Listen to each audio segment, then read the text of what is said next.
Assalamu alaikum wa rahmatullahi wa barakatuhu. Nahmaduhu wa nusalli ala rasulihil kareem. Amma ba'd. Fa'auzu billahi minash shaitanir rajim. Bismillahir rahmanir rahim. Rabbi shrah li sadri wa yassir li amri wahlul uqdatu min lisani yafqahu qawli wa qul rabbi zidni ilman.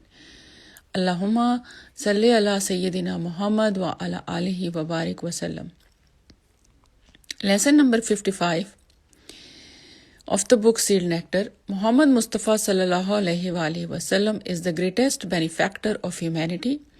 Verily you, O Muhammad, are at the exalted standard of character.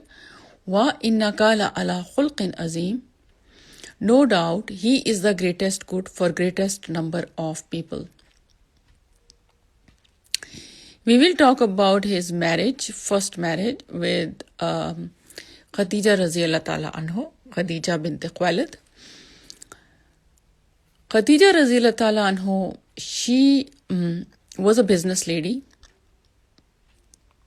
and she was greatly inspired by Muhammad Mustafa sallallahu alaihi wasallam honesty, deep thought, sincerity and faith, because during her business deals, Muhammad Mustafa sallallahu alaihi wasallam used to take her stuff for the trade as a merchant from Makkah to Syria and Yemen, and her khadim Maysara, like a servant, he was accompanying Muhammad Mustafa sallallahu alaihi wasallam. So in the company of Nabi Pak sallallahu alaihi wasallam, Maysara also noticed that Muhammad Mustafa sallallahu alaihi wasallam is very honest, very sincere and very faithful person. And he is having deep thoughts. So she developed a wish for marriage.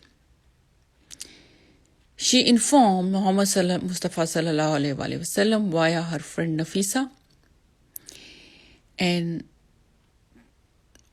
Prophet Muhammad Mustafa sallallahu alaihi wasallam, he discussed this proposal with his uncle Abu Talib.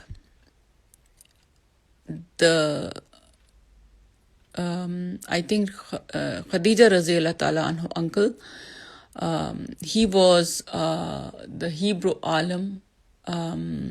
I don't remember his name.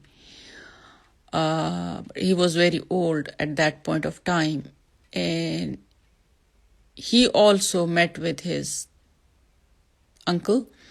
Both uncles, they subsequently they accepted the proposal request and they got married. Muhammad Mustafa sallallahu alaihi wasallam gave 20 camels as a dowry, and when Khadija bint Khuwailid razi ta'ala anhu, she got married, she was 40, and Prophet Muhammad Mustafa sallallahu alaihi wasallam was only 25 years old. She was well known for her lineage, for her fortune, and for her wisdom. She was also a woman of great qualities.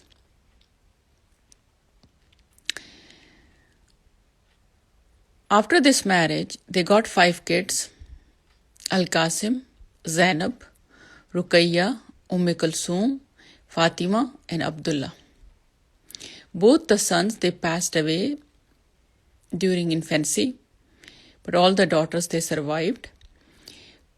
And all the daughters of Prophet Muhammad Mustafa sallallahu alaihi wasallam, they also passed away in his life, except Fatima razi ta'ala anhu. She passed 6 months after his death.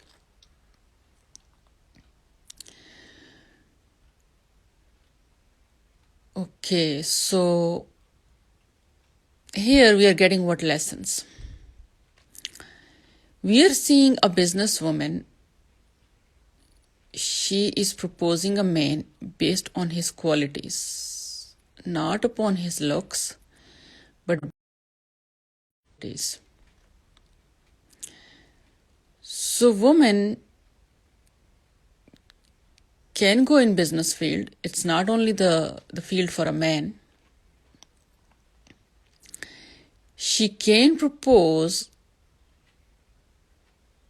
the man, and she shouldn't go on the physicality, but she should look at the inner core, and that can be reflected by the dealings.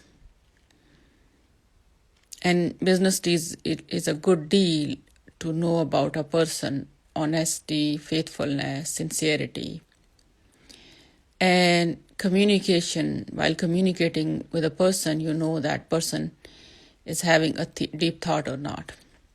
So this is a great quality. And this is a good criteria to filter the proposal requests. Don't look at only the height and the color complexion and the money and the car and the big house, because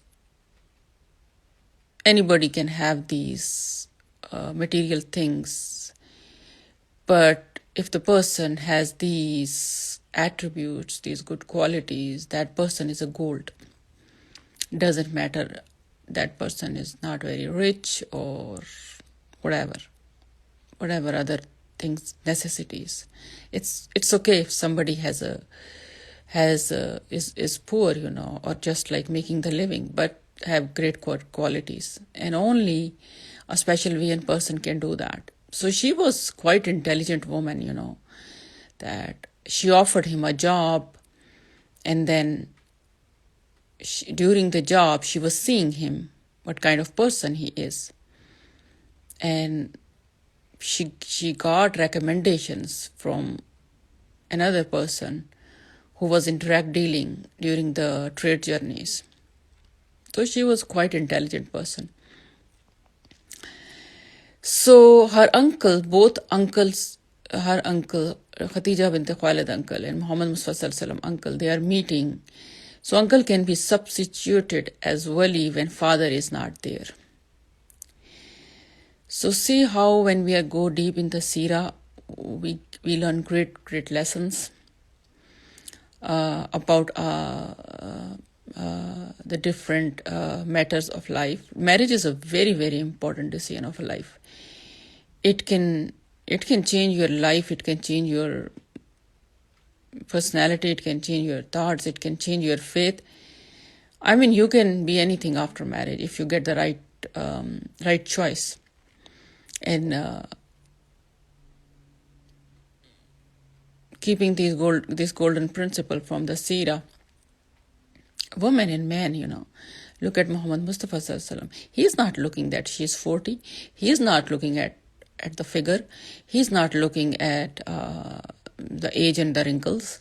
He's looking how intelligently, she is looking at him. So they made a good choice for each other. And he got all his kids. Inshallah, in the next video, we will move forward with his married life. And we will learn that this was the woman who was with him in all the difficult times. Later on, we will discuss the Shuaib Abi Talib, where the Muslims, they were kind of locked down for 3 years, and how Khadija bint Khuwailid, she was helping him through thick and thin. And she was the first person with whom he is sharing what happened in the cave of Hira after the very first revelation. So this was the trust. He's not talking to friend. He's not talking to anybody in the family but his wife. And she is the first Muslim, very first Muslim. She is the very first Muslim. See, look at the woman, The first person to enter in the Islam is woman. Okay, so see you next time, inshallah. I'm gonna stop this video here. I'm fasting today. I'm gonna break my fast after an hour. أشهد أن لا إله إلا أنت وأستغفرك وأتوب إليه. السلام عليكم ورحمة الله وبركاته.